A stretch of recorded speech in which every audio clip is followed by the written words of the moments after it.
பகவானுக்கு இப்ப அபிஷேகம் பண்ணினார்ல ஐயா.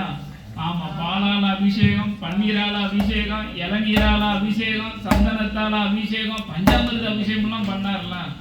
அவன் பார்த்தான் இதே மாதிரி நம்மளும் அங்க படைச்சிருவோம் பகவானுக்கு. பகவான் வந்துதான் தீரனார். ஒரு நாள் பார்த்தான், 2 நாள் பார்த்தான், 12 வருட காலம் தவம் இருந்தான். தவம் இருந்தான். அவன் தவத்துக்கெல்லாம் அங்க மயங்குற மாதிரியே இல்லை. அவன் என்னென்ன பொருட்கள் எல்லாம் அடுக்குனான் தெரியுமா?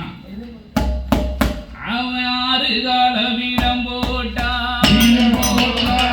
6 கால வீடத்திலோ அதுல கம்பந்தடி வீதித்து அங்கே கணத்த செப்பு குடத்தை வைத்தா. என்னை கணத்த செப்பு குடத்தின் மேல அவன் மாங்கோலையை முறித்து வைத்தா. என்ன மாங்கோலைக்கும் மேல எல்லோ ஒரு மணி உருண்ட தேங்காய் வைத்தா.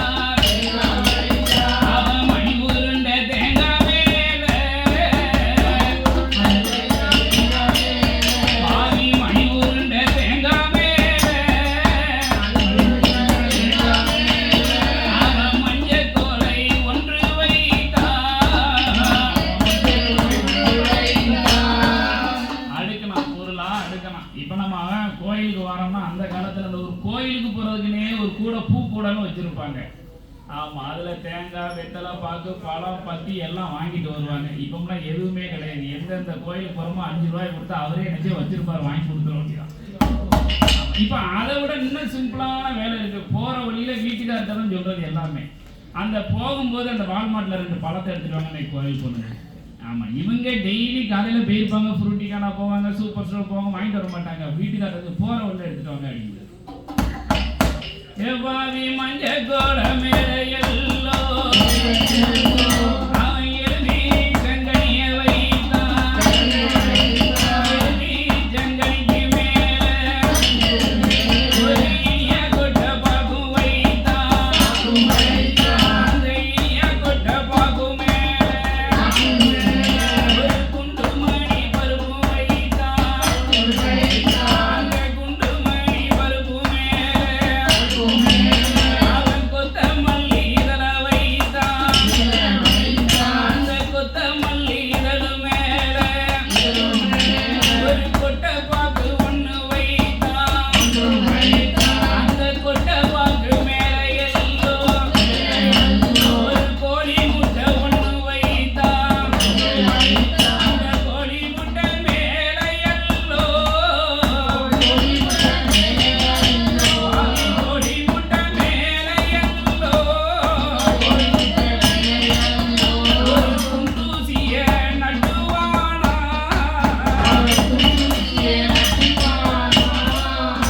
2 நிமிஷத்துக்கு முன்னாடி நம்மளால உட்கார முடியாது. 2 நிமிஷம் மேல ஆச்சுன்னா சுத்தமாவே உட்கார முடியாது. மெதுவா எல்லாரும் செவரை நோக்கி போவோம், இல்ல இந்த தூணை நோக்கி போவோம். இவன் இவ்வளவு பொருளையும் வச்சுட்டு ஒரு கோழி முட்டையை வச்சு, கோழி முட்டைக்கு மேல குண்டூசியை வச்சு, அந்த குண்டூசிக்கு மேல வலது கால் பெருவிரலை தூக்கி வச்சு 12 வருட காலம் அண்ணன் தம்பி தவம். இப்ப பகவான் வந்துதானே தீரணும். கண்டிப்பா ஒரு ஆளு பிராக்டிஸ் பண்ணாங்கன்னா ஒரு ஆளு வரா. இப்போ தவம் 4 இருந்திருக்கேன், நீங்க வந்துதானே தீரணும், ஒரு வழி கிடையாது. இப்போ அசுரர்கள் 3 பேரையும் பார்த்து பகவான் வந்தார். அடே அப்பா அசுரமார்களே, உங்களுக்கு என்னடா வர வேணும், ஏன் இப்படி தவம் இருக்கிறீர்கள் என்று கேட்டார். பகவானோ கேட்டார், உனக்கு முதல்ல ஒவ்வொரு ஆளா கேட்கணும்ல, 3 பேரும் பேசிக்கிட்டு இருக்க முடியாதுல்ல, சலச்சலன்னு இருக்கும், ஒரு ஆளா பேசணும்ல. அப்பா சூரபத்மா உனக்கு என்ன வர வேணும்? பகவானே உங்களோட பட்டம் எனக்கு வேணும். உங்க பக்கத்துல இருக்காளே உமா பார்வதி, அங்கேய கண்ணி, அகிலாண்ட கோடிலும் பிரம்மாண்ட நாயகி, அநாதரட்சகி, ஆபத்து பாந்தவி, அலைகடலில் உதித்தாளின் அன்னை பராசக்தி, அவளும் எனக்கு வேணும். நல்ல ஐடியா இல்ல?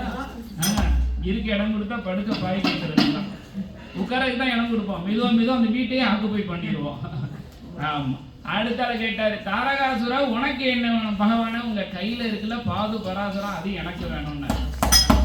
சிங்கமுகாசுரா உனக்கு என்ன வேணும்? எங்க அண்ணன்மாரு 2 பேரும் மாண்டு மடியறதுக்குள்ள நான் போயிடணும்.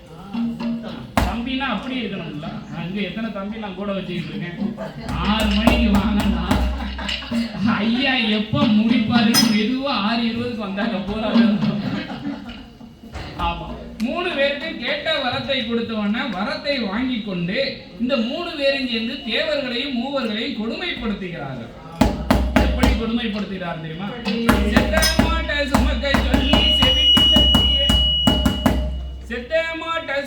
சொல்லி செவிட்டிலே தீயடி தீடுவார். மதுக்கூடத்தை சுமக்க சொல்லி மண்டையில கொட்டிடுவார்.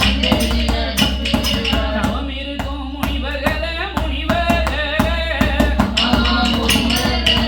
ஆவி தலையதில கொட்டிடுவார்.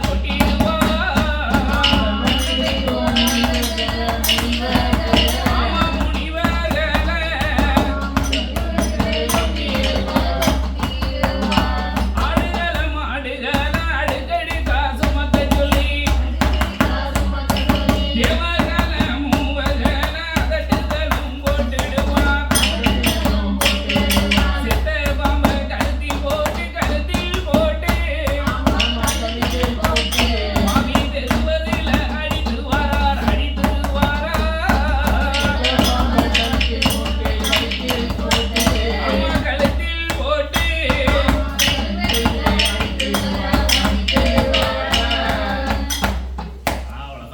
தேவர்களும் மூவர்களையும் கொடுமைக்கு மேல் கொடுமை. இந்த கொடுமையில தெய்வேந்திரனும் உள்ள மாட்டிக்கிட்டாரு. அவருக்கும் அடிதான்.